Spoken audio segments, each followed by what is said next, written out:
Hare Krishna,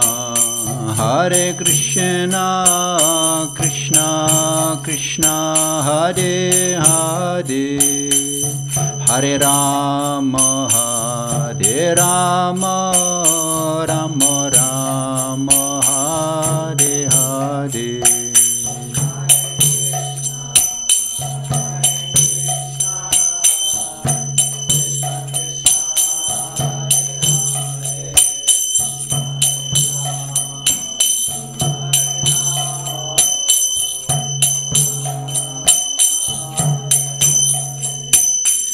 Hare Krishna, Krishna Krishna, Hare Hare, Hare Rama, Rama Rama, Hare Hare.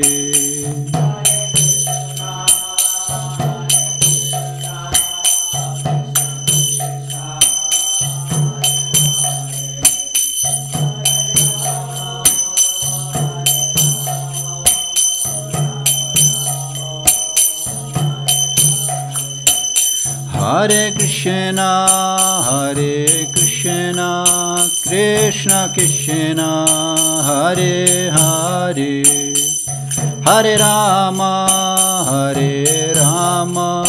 Rama Rama, Hare Hare.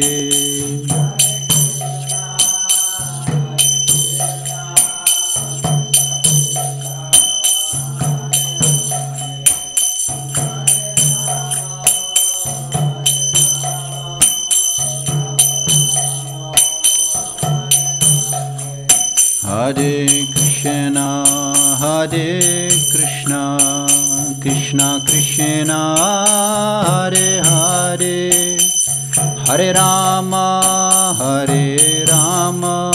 Rama Rama, Hare Hare.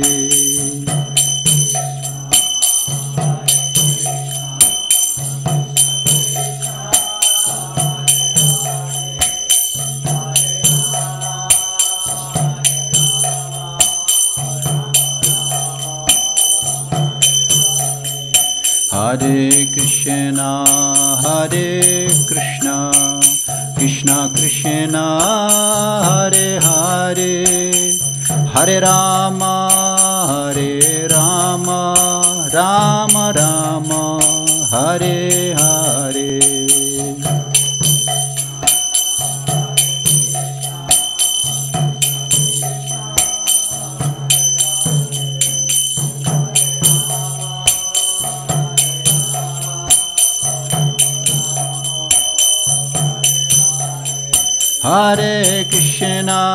Hare Krishna, Krishna Krishna, Hare Hare, Hare Rama, Rama Rama, Hare Hare.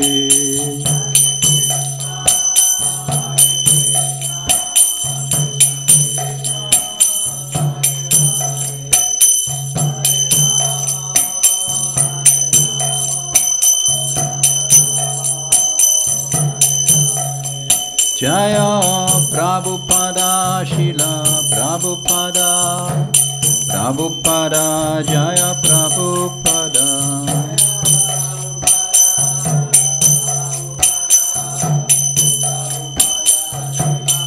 Jaya Jaya Prabhupada, Prabhupada, Jaya Jaya Prabhupada.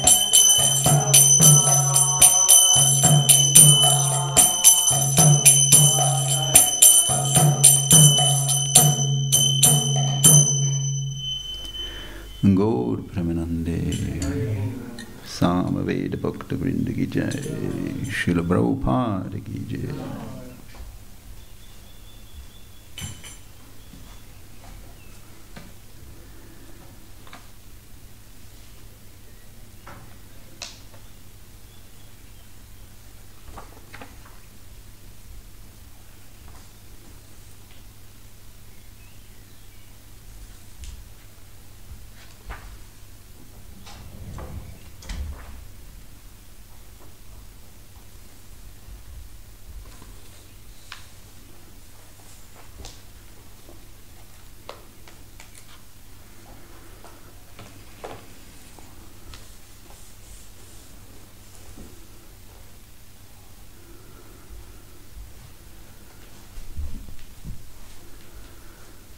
So today we're going to read from Chaitanya Charitamrita, chapter 23, Life's Ultimate Goal, text 105. Jaya Jaya Shri Chaitanya Jaya Nityananda, Jaya Jaya Shri Chaitanya Jaya Nityananda, Jaya Dvaita Chandra Jaya Gaura Bhakta Vrinda, Jaya Dvaita Chandra Jaya Gaura Bhakta Vrinda, Jaya Jaya Shri Chaitanya Jaya Nityananda, Jaya Jaya Shri Chaitanya Jaya Nityananda, Jaya Dvaita Chandra Jaya Gaura Bhakta Vrinda, Jaya Dvaita Chandra Jaya Gaura Bhakta Vrinda, Jaya Jaya Shri Chaitanya Jaya Nityananda, Jaya Jaya Shri Chaitanya Jaya Nityananda, Jaya Dvaita Chandra Jaya Gaura Bhakta Vrinda. Jaya Dvaita Chandra Jaya Gaura Bhakta Vrinda. Is words written? No. Okay.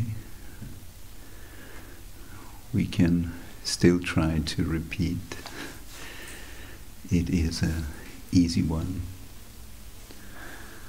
Yukta Vairagya Stiti Sabha Shikaila Shushka Vairagya Jnana Sabha Nishedila. Yukta Vairagya Stiti Sabatikaila. Yukta Vairagya Stiti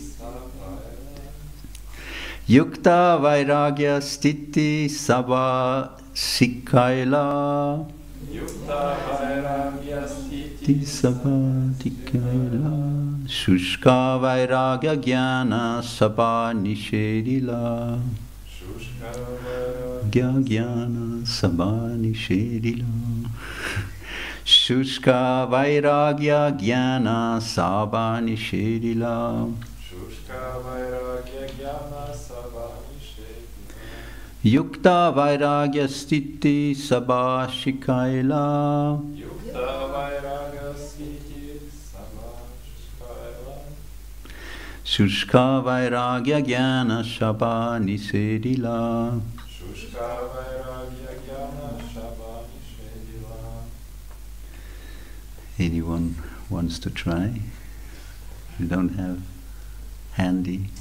I don't know which. Oh, Madhya 23, 105.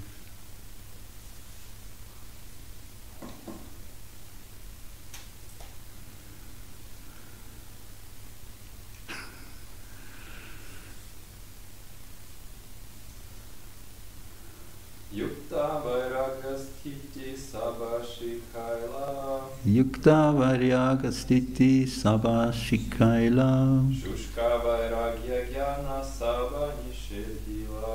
Shushka Vairagya Jnana Sabha Nishedila.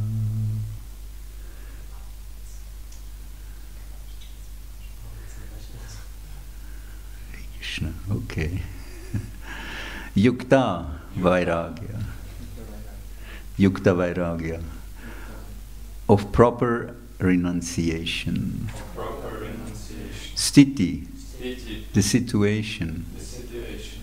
Sabha, Shava, all. all. Shikaila, Shikaila, instructed. instructed.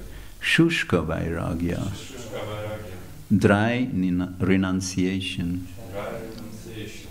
Jnana, Jnana, speculative knowledge. speculative knowledge. Sabha, Sabha, all. all. Nishedila, Nishedila, forbade. forbade. Translation by Srila Prabhupada. Sri Chaitanya Mahaprabhu then told Sanatana Goswami about proper renunciation according to a particular situation, and the Lord forbade dry renunciation and speculative knowledge in all respects. Please repeat after me. Sri Chaitanya Mahaprabhu then told Sanatana Goswami about proper renunciation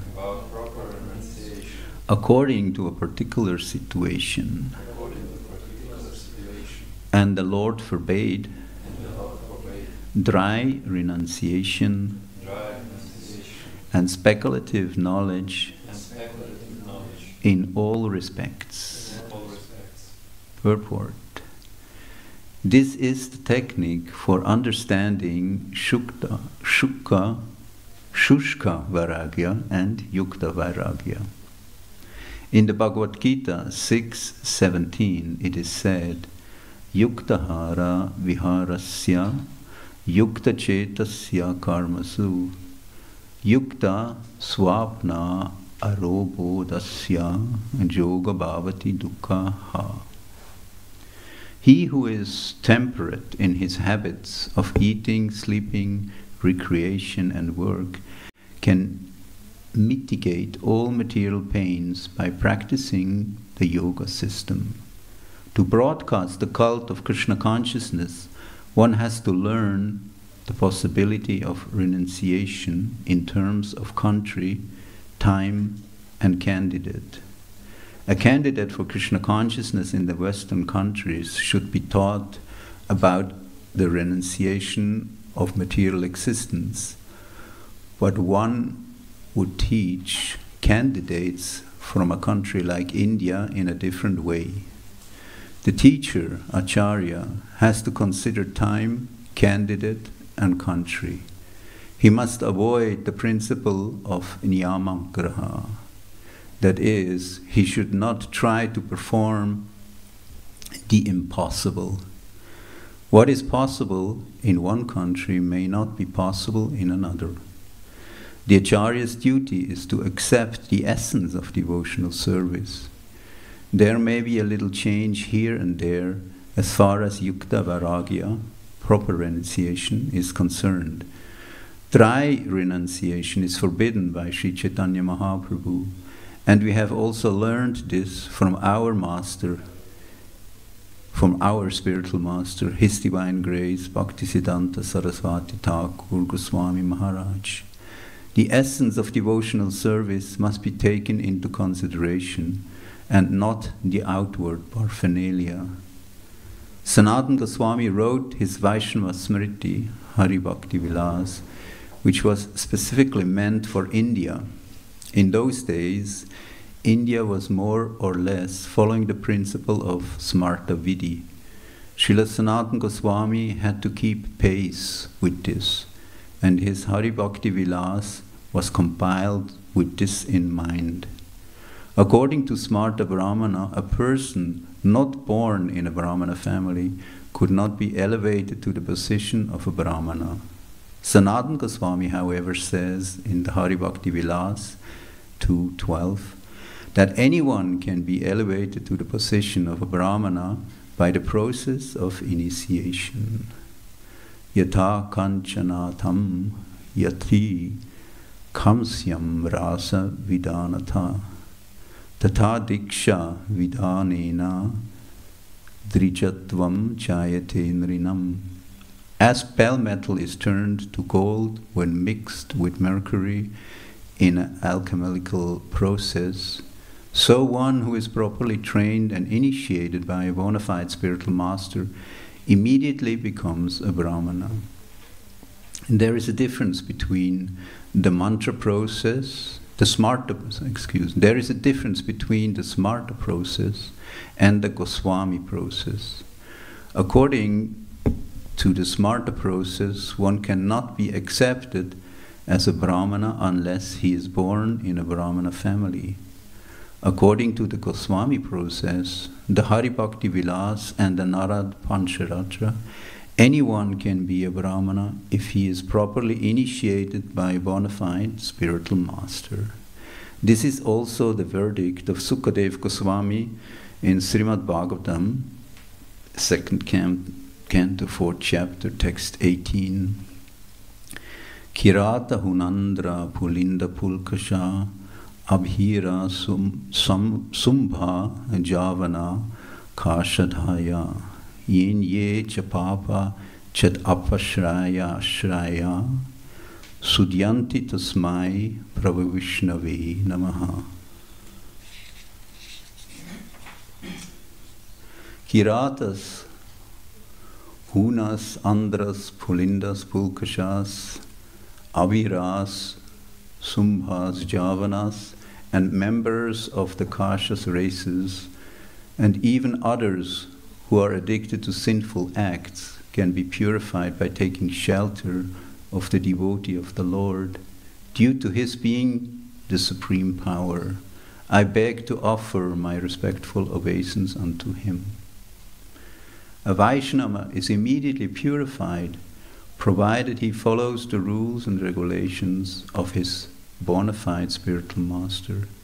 It is not necessary that the rules and regulations followed in India be exactly the same as those in Europe, America, and other Western countries. Simply imitating without effect is called niyamagraha. Not following the regulative principles, but instead living extravagantly is also called yamagraha. The word niyam means regulative principles, and agraha means eagerness. The word agraha means not to accept. We should not follow regulative principles without an effect, nor should we fail to accept the regulative principles. What is required is a special technique according to country, time, and candidate. Without the sanction of the spiritual master, we should not try to imitate. This principle is recommended here.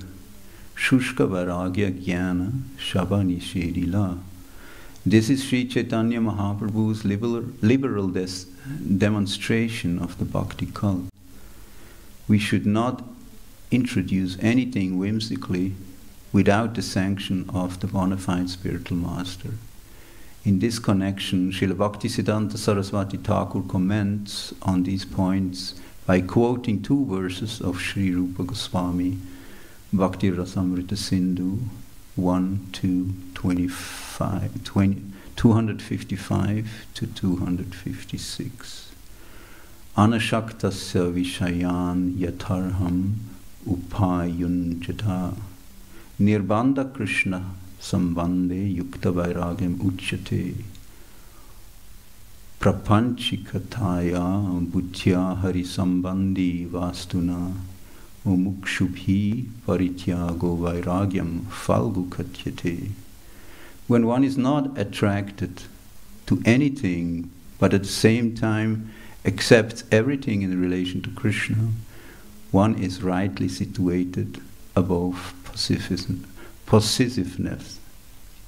In the other hand, one who rejects everything without knowledge of its relation to Krishna is not as complete in his renunciation. To preach the bhakti cult, one should seriously consider these verses. Quite a long purport. Yukta vairagya stiti sabhashi kaila shushka vairagya jnana sabha nishedila. Sri Chaitanya Mahaprabhu then told Sanatana Goswami about proper renunciation according to a particular situation, and the Lord forbade dry renunciation and speculative knowledge in all respects. Om Jnana Timrandasya Gyananjana Shalakaya Chakshurun Militam Yena Jai Shri Gurave Namaha. Shri Chaitanya Manobhistam Stapitam Yena Bhutale Swayam Rupa Kadamayam Dadati Svapatantikam. Sri Krishna Chaitanya Prabhu Nityananda Shri Advaita Gadadhar Shivasadi Gaur Bhakta-vrinda. Hare Krishna Krishna Krishna Hare Hare, Hare Rama Rama Rama Hare Hare.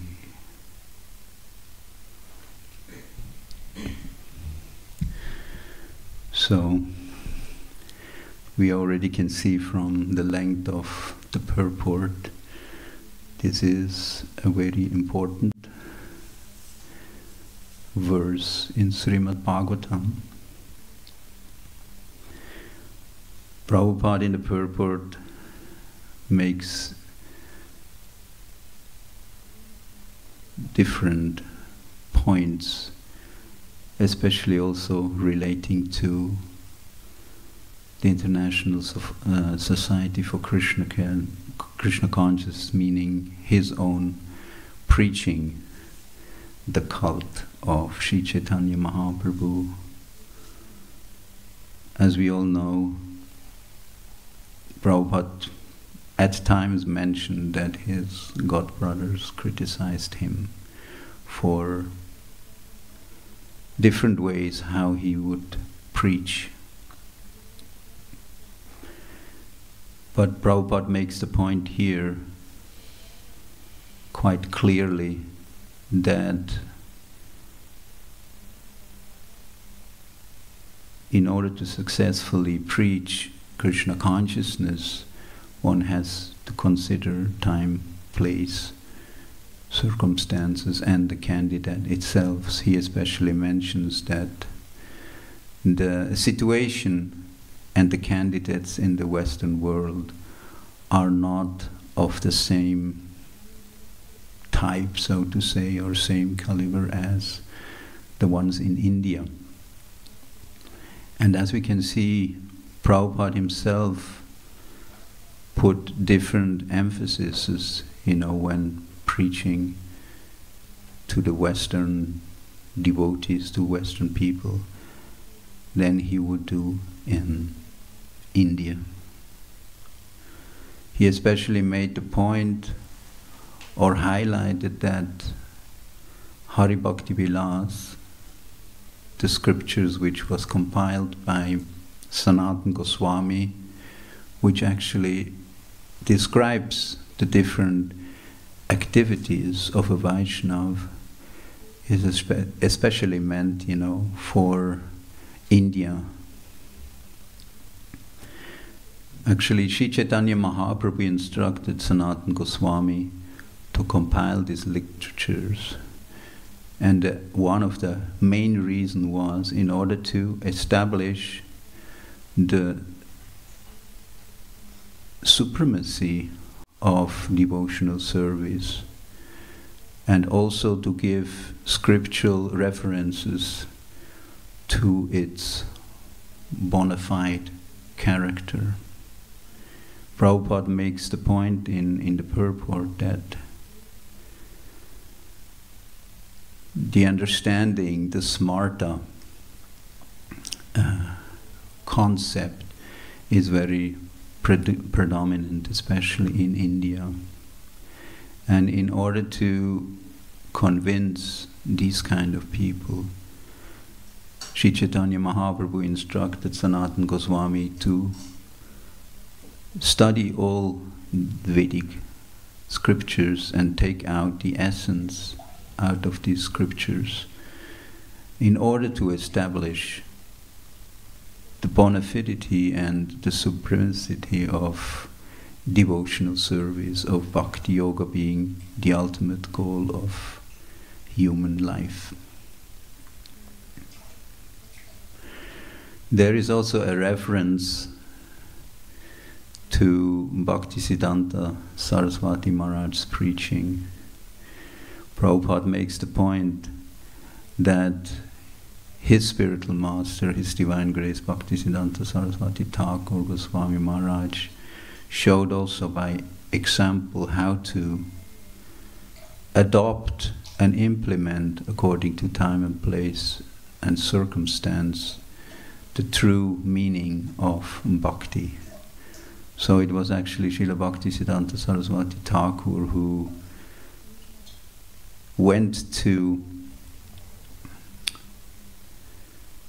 Radhakund, driving in a Jaguar and wearing leather shoes and certain parts of Western clothes. when he did that, there was actually an outcry in the devotee community or the Babaji community in Radhakund. They were very heavily criticizing him because a sannyasi is not meant to take these kinds of vehicles or equipments. You know, he's supposed to be renounced. But Srila Bhaktisiddhanta Saraswati Thakur intentionally did that in order to also in one way challenge the understanding and convey the proper understanding of renunciation. As Sri Chaitanya Mahaprabhu points out, that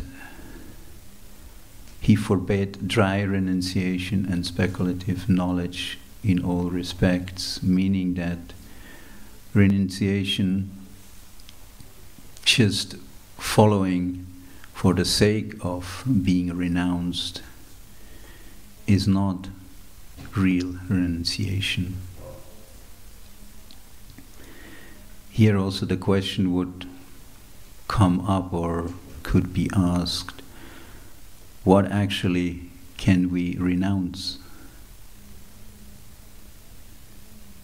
Prabhupada made that point. Everything actually belongs to the Supreme Personality of Godhead. So where is the question of renouncement? What can we renounce if nothing belongs to us? What is the meaning of renouncement? So the deeper understanding is actually, it is not the possessiveness or the possessions which we suppose to renounce, but it is actually the attitude, the wrong conception, the wrong misunderstanding that anything is belonging to us and that we are taking things for our gratification. So the sense of trying to gratify our senses instead of gratifying the senses of the Supreme Personality of Godhead, this is actually the proper understanding of renunciation. Prabhupada once explained in a lecture the different stages of sannyas. Sannyas is the topmost position a living entity can attain in society, and that stage has got 4 different subdivisions. The first stage is Kutichaka. It is the stage where the individual, the devotee, has renounced his worldly activities, has renounced family, friends, and he withdraws himself and stays in a hut close to the village. But he has no connection, he is not visiting his previous house and wife and family, but they bring foodstuff to him, so in order that he can maintain himself. Then the second stage is Bahudakacha. At that stage, the devotee is more renounced and confident. He is actually, in order to maintain himself, he goes around and begs alms from different persons, meaning his independence has increased, or to say his faith, his conviction that Krishna will take care of him has increased and strengthened. Then the third stage is Parivrakacharya, is when he actually goes around traveling, instructing different people about the supremacy of the Supreme Personality of Godhead and about the process of devotional service. And then the final stage is the Paramahamsa stage. That stage, Prabhupada makes the point that the devotee has reached perfection and has completely understood the futility of material existence. It is the perfectional stage where he actually just sits down and worships the holy name, being fully immersed in the glorification of the Supreme Personality of Godhead. And Prabhupada makes the point in that specific lecture that at that stage actually he has his attendants and his followers who actually on his behalf carry on with the preaching mission. He also makes the point that that is actually the stage where the devotee completely realizes the Supreme Personality of Godhead and understands his position as being the eternal servant. So we can see that there are different stages even in the ashram of sannyas, which are according to the realization and the status of the individual. So this is important to understand. Jai Shri Shri Gaur Nitai, Jai Jagannath Baladev Subhadra Maharani Ki Jai. As Prabhupada points out towards the end of his commentary, that devotee understands the depth of this instruction. He especially refers to the instruction of Srila Rupa Goswami about proper renunciation and false renunciation. And he also quotes a specific term which is also spoken or given by Rupa Goswami in his Nectar of Instruction, where he actually quotes or cites 6 different factors which are unfavorable for the execution of devotional service. The verse is Atyahara Pirasascha Prachalpa Niyamagraha Jana Sangha Chalolyam Cha Saptir Bhaktir Vinashati. He especially puts out the 4th point, Niyamagraha. Niyama means regulative principles, and agraha, as he explains in the purport, has actually 2 aspects. One is following the regulative principles just for the sake of following, and the second aspect is following the regulative, or not really paying attention to following the regulative principles at all, but whimsically just execute according to one's own liking. The other components, or other points which are given by Rupa Goswami in this verse are Atyahara, the first one, which means that we indulge in overeating or over-accumulating goods which are not really necessary. This tendency is very detrimental. Prabhupada also points out that overeating should be avoided, as much as possible by the devotee, because it actually has a very bad effect on the devotee, which we can understand. Like if we eat too much, the digestive section, the digestive capacity of the body is actually overburdened. And as we all know, that to digest takes a lot of energy of the body.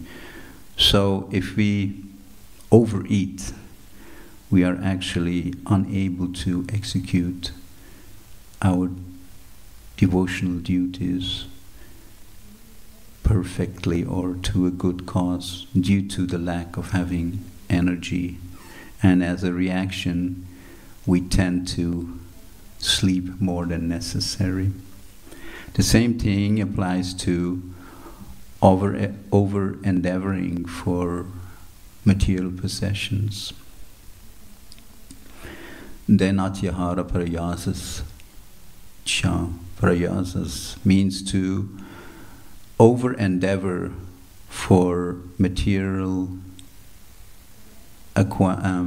acquisitions or material qualities which are very difficult to obtain.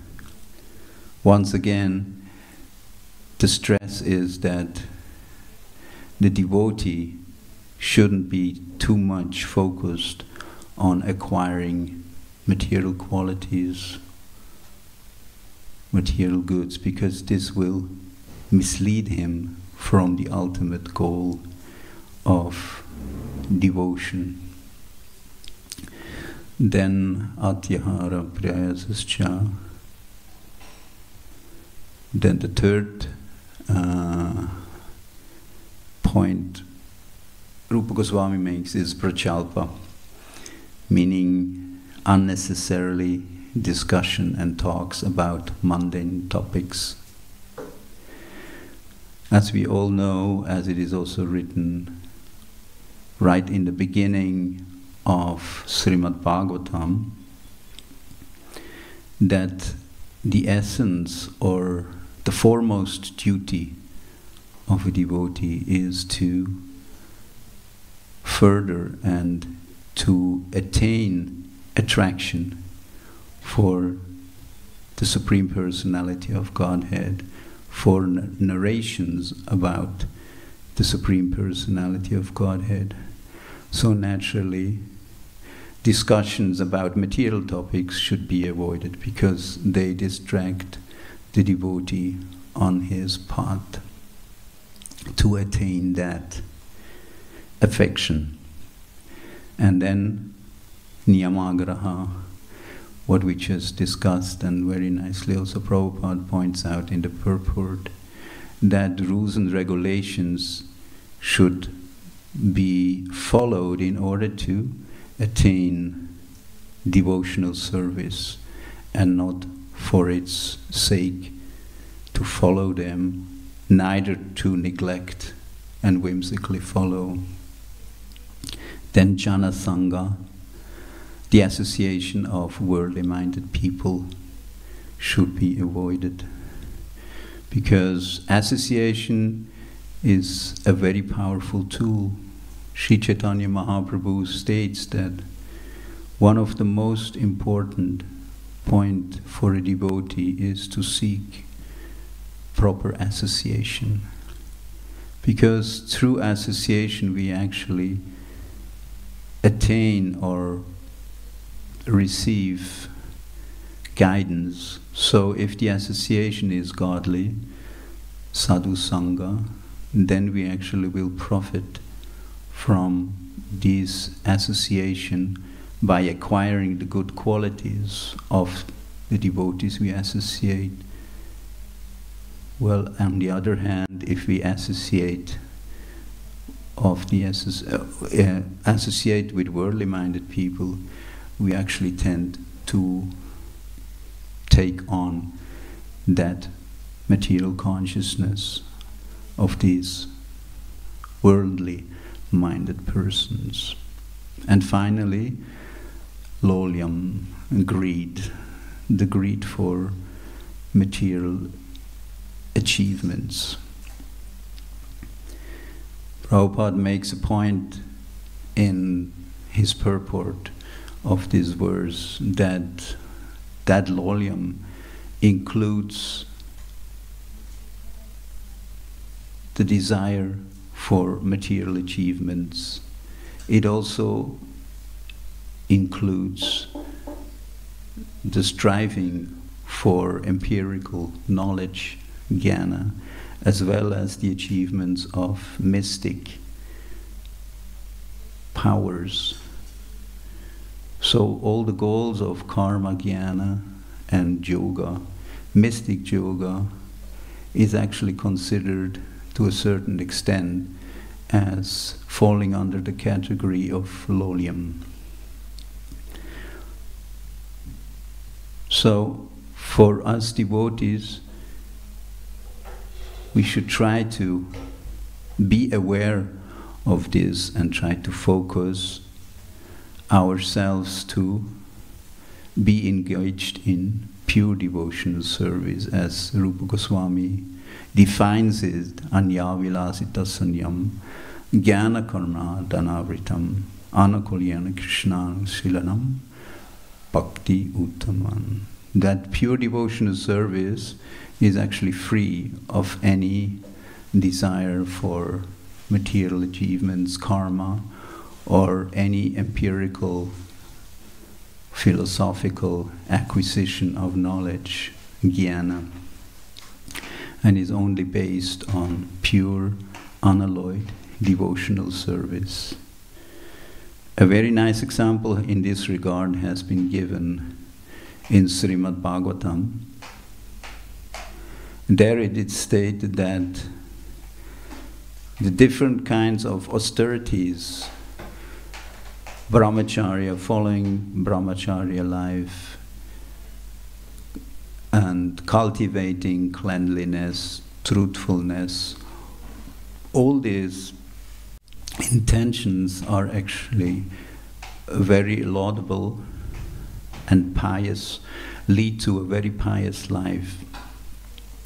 But it has been said that ultimately the comparison has been given that is just like the dry leaves of bamboo which have been burned by a forest fire.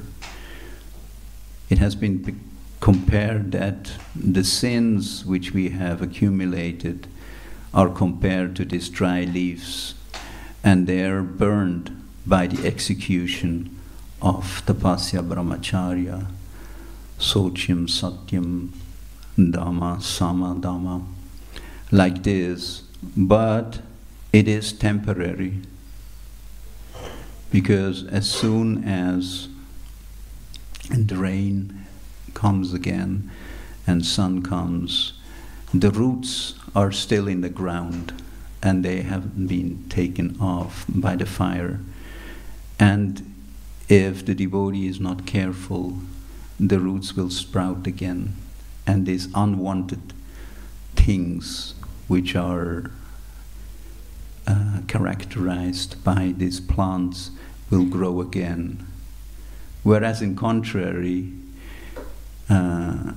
pure devotional service, kechit kavalaya bhaktya vasudeva parayana, that unalloyed devotional service has the capacity to actually even destroy or take out these sinful reactions by its root and completely eradicate it. The example has been given as like when the sun appears, all fogs and clouds are actually evaporated and extinct. Niharam eva bhaskaram. So from there we can understand that being engaged in tapasya, brahmacharya, in truthfulness, in equipoised sense control, mind control, is necessary because it invokes auspiciousness and it elevates us to the mode of goodness, which is actually the platform which lets us realize our true identity. But at the same time, it is meant to actually invoke the mercy of the Supreme Personality of Godhead, because only through the mercy of the Supreme Personality of Godhead we will actually be able to achieve bhakti, pure devotional service. So it is a prerogative on the way to receive pure devotional service. But the actual goal is not the execution of tapasya, brahmacharya, satyam, socham, samadama, all these, but the goal is actually to achieve pure devotional service, which is beyond and completely transcendental. So this is important for us devotees to understand. Not that we are kept back or are too much attached to following these instructions, this renunciation aspect. It also has been said that if the focus is too much on this renunciation, we actually tend to become dry, and our heart, which is supposed to become very soft, tends to harden. In that respect, also Prabhupada makes that point. It is not the goal of life to actually try to avoid this material world, but the process of devotional service is actually meant to use whatever we come in contact with and try to dovetail it with the Supreme Personality of Godhead.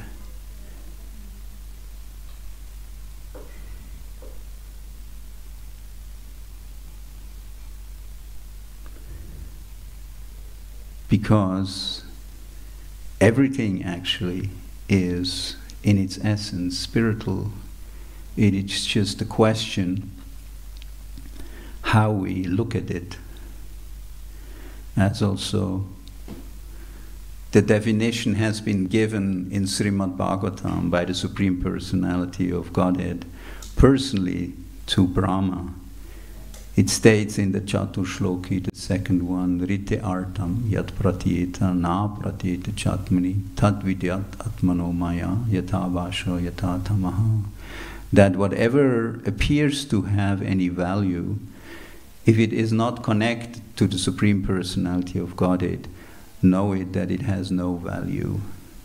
Understand that it's just like the reflection of a shadow in darkness. So from there we can actually see it is a question of consciousness and purifying our consciousness to see the world, to see the things in its proper relation. And in that way use them in connection with the Supreme Personality of Godhead, and in that way actually spiritualize ourselves as well as also with whatever or whoever we come in contact. In this regard, Srila Prabhupada once made a statement, that everything actually can be used in the service of the Supreme Personality of Godhead, if the person using it is of improper consciousness. And he made the comparison, even the atom bomb can be used in Krishna's service. So we can see that even a tool which is meant for destruction, Prabhupada makes the point, if it's properly used, it can be used for the good in devotional service. So that is a very important lesson, and that is what actually Sri Chaitanya Mahaprabhu wants to stress in this verse, that a serious devotee, a follower of Bhakti Yoga, Sri Chaitanya Mahaprabhu's follower, has to be very careful in order to execute tapasya in renunciation in a proper way, and to try to use everything for the glorification of the Supreme Personality of Godhead, and not whimsically just reject different options and possibilities with the understanding that it is material, because finally it's a question of consciousness. Hare Krishna, thank you very much. Any questions or comments?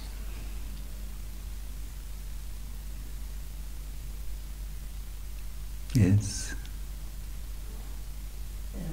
You spoke about the bad association, that the devotees should not associate with non-devotees. So the devotees who are preaching philosophy in the world, so they are actually constantly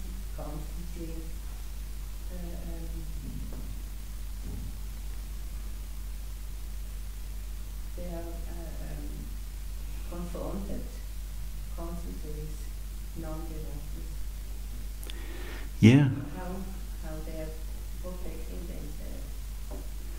Actually, Prabhupada made the point in this regard. It is actually that the preacher's devotee who go out and meet these lost souls in that way, or materialistic-minded people, they're doing it for the good on the instruction of Sri Chaitanya Mahaprabhu, and they're actually giving their association to these people. So a preacher actually gives his association to others. He's not taking their association. Prabhupada makes the point that the devotee in that regard has to be very careful and strong, that as long as he gives his association, he will actually benefit, and the person who are with him, they will benefit.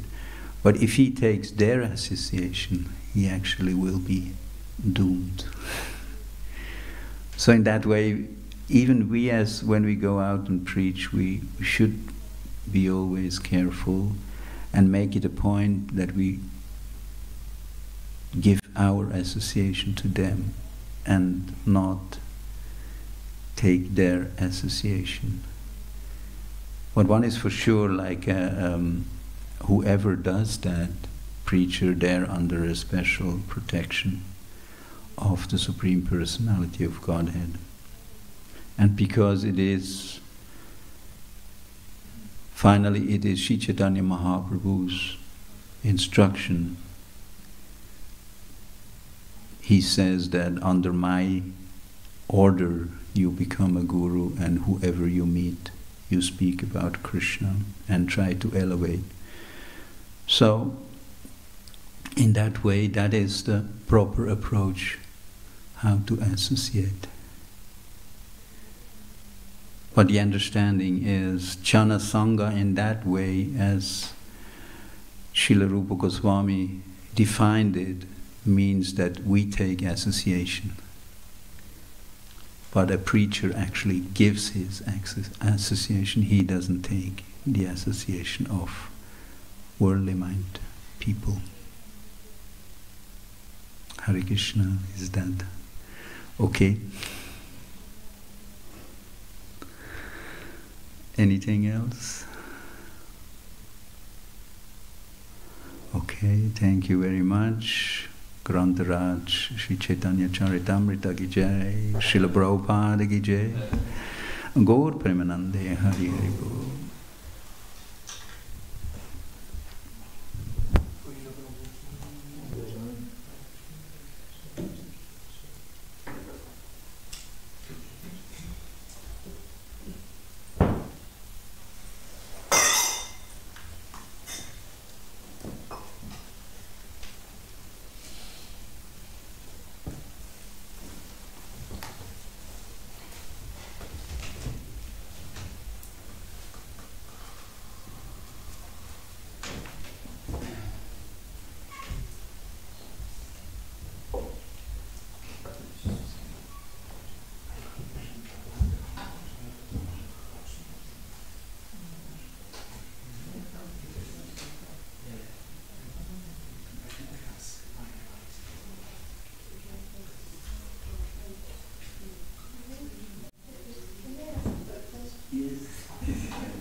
Just try to give your association, meaning that have a mutual conversation with them so they understand you're not somebody who wants to avoid. And by that, just try to gain that friendship. You're not interested in what they're doing, but just trying to see that in their heart is super solid there and you communicate with that source. And sometimes you don't even have to go right off the street. You still get some time and country. But just on a human platform, if you're nice to them, and if you show them that you appreciate them as a human being, try in that way to win them over. Because they will make advancement by being respectful towards the working like you. And that's actually what Prabhupada says. It's according to time, place, and candidate. that is, the good preacher is actually able to become friends with all. That's what it's in the praise to the six Goswamis. It's called Vira. They were loved by Vira, the sober, as well as also by the materialists. Why? Because they didn't make any distinction between, like materialists. Yeah, gold They were on that level, Pandita Samadarshi. And like if you can be on that, that doesn't mean you take on the qualities of the others, but you give your qualities. They will understand and they will appreciate. They may not agree on the philosophy, but on that level it's secondary. You can't expect the whole world to. So it's okay when we have friendship with, and also I have a practical question in this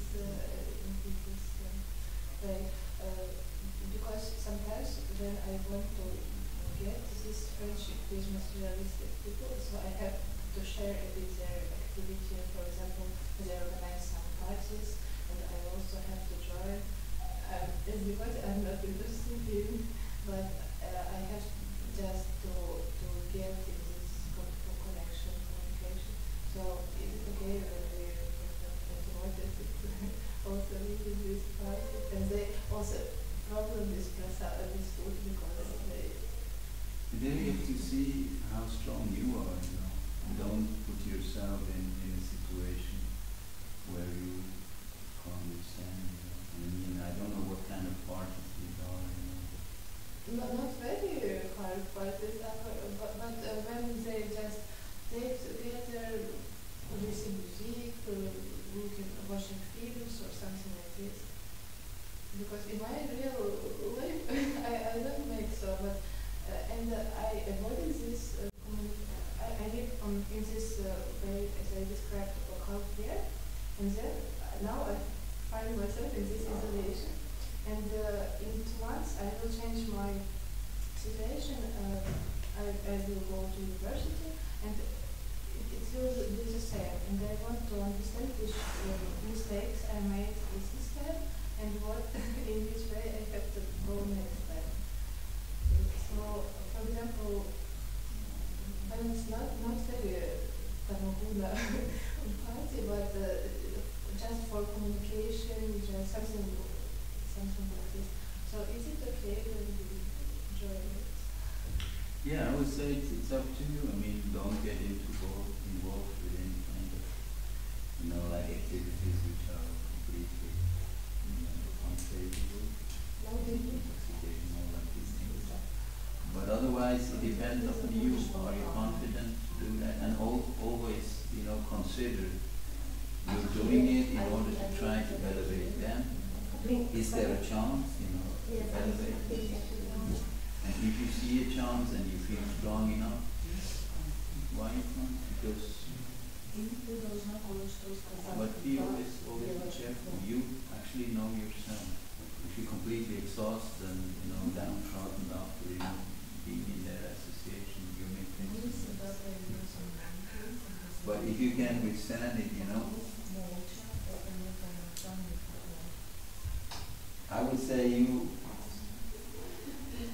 check with yourself and listen to yourself, and maybe also discuss with other people. They also don't. What I want to say is don't stretch it too much, that you will be caught in, because we have to see Maya is very strong, and association can be very convenient. So it is a little like finding out what, and then also is it working? We also have to see we are limited, can we stand it, or is it better we will? But then at the same time, like we're together and you don't want to be an outcome, and somehow you would like to, have some exchange.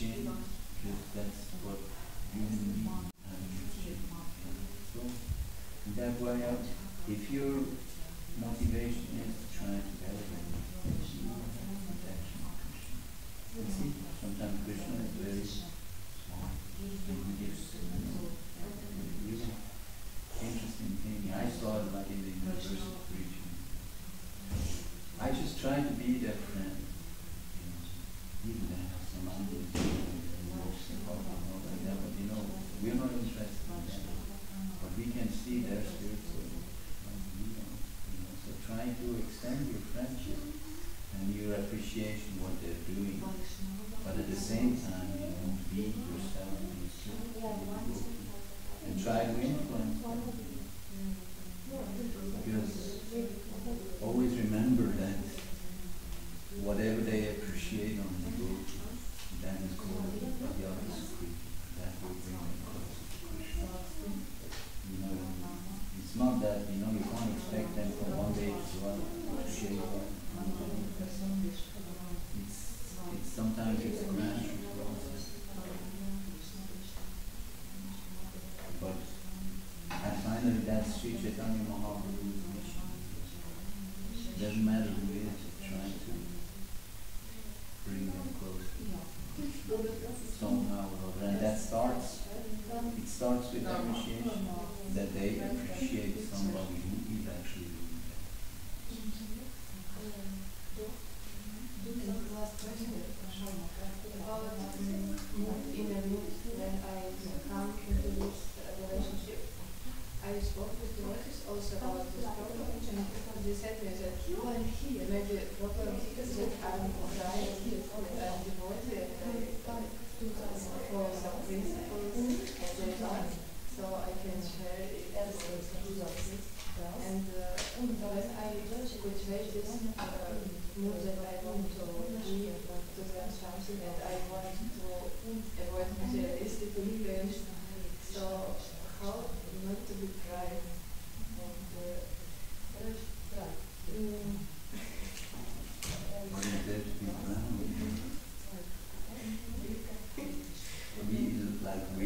We're proud to be devotees, followers of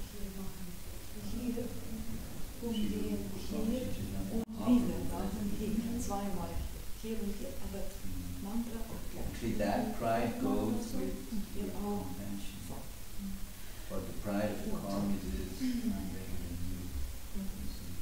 So a devotee is proud to be part of Sri Chaitanya Mahaprabhu's movement, be a follower of Rupa Goswami. And because he is proud to be there, he is compassionate. Whereas a karmi, he's proud that he's Mr. X or Mrs. XY, and that's why he thinks he's better. Proud of materialistic people makes this egoism, so Blows up your soul seed. and proud of devotees, it means this compassion. Yeah. And compassion means, that's the thing, the materialist always considered he's better or she is better or I'm better. And if she or he is better, he's envious, And if he thinks he is better, he's proud. But the devotee, it's not a question of better or just have to help. yeah. It's I am that, but I also want to you compassion. And if you see that somebody is completely, attracted by things which are not favorable, which a devotee knows, then just have compassion. Not thinking. That's the thing, actually. That's like the description of Kanishta, Madhyam, and Uttamadhikari. Kanishta, Uttamadhikari always thinks that he's the only one who serves Krishna and everybody else. And the Uttamadhikari thinks everyone else is serving Krishna, only he is very unfortunately good. And the medium stage, and that's where a devotee should rise and preach, is that he is able to distinguish, and he distinguished, and that's an important point. He distinguished between the innocent and the demons, the hardcore. And if they're innocent, then you should give your association. Don't give your association to the hardcore one because they're innocent. You know, that's actually the thing, and that's what Prabhupada said. Like that, a preacher, a good preacher knows actually, he can distinguish. And that's why he's successful and he can practically preach anyway, because he sees where they are. Is there a chance, is there not a chance? Because that's what, because if you preach to a hardcore materialist, you may run the risk, if he's powerful, that he overcomes you. Whereas with an innocent, once again, don't be attached to the result, because finally it's Krishna. But what you can do is you can try to extend your love and your compassion to that person, and that you do by showing you appreciation, showing you love. Not to the false people, but to the super saints, to the real Hare Krishna. This one?